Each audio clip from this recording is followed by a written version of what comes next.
Hello, okay, I'm back. That decision tree lecture was a long one. Bootstrap, by contrast, will be much shorter. So imagine you have a jar with 10 ping pong balls in it. And what I asked you to do was to randomly pick out one ping pong ball, write down the number, so the number might be 3, and then put the ping pong ball back in the jar and mix it up.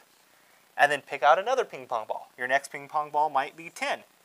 And then keep repeating this. Take the number 10, put it back in the jar, so it's possible to pick it on a future go.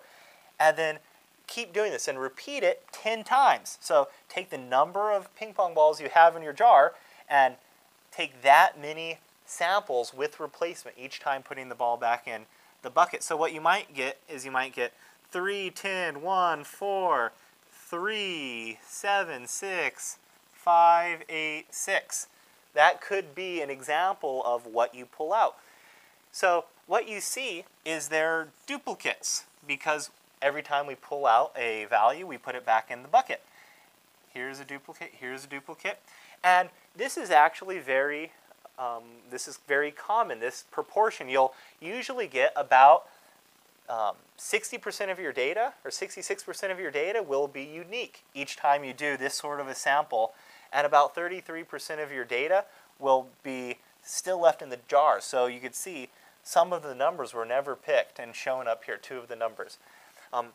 How this translates to your data sets and a Bootstrap sample on your data is when we take a Bootstrap sample of a data set, we take all of the observations, we count the number of observations we have, do this scheme to it, so randomly pick observations from your data set, copying it over to another data set, until you have a data set the same size as your original data set, except some of the observations in your new Bootstrap sample are going to be repeated of the old data set.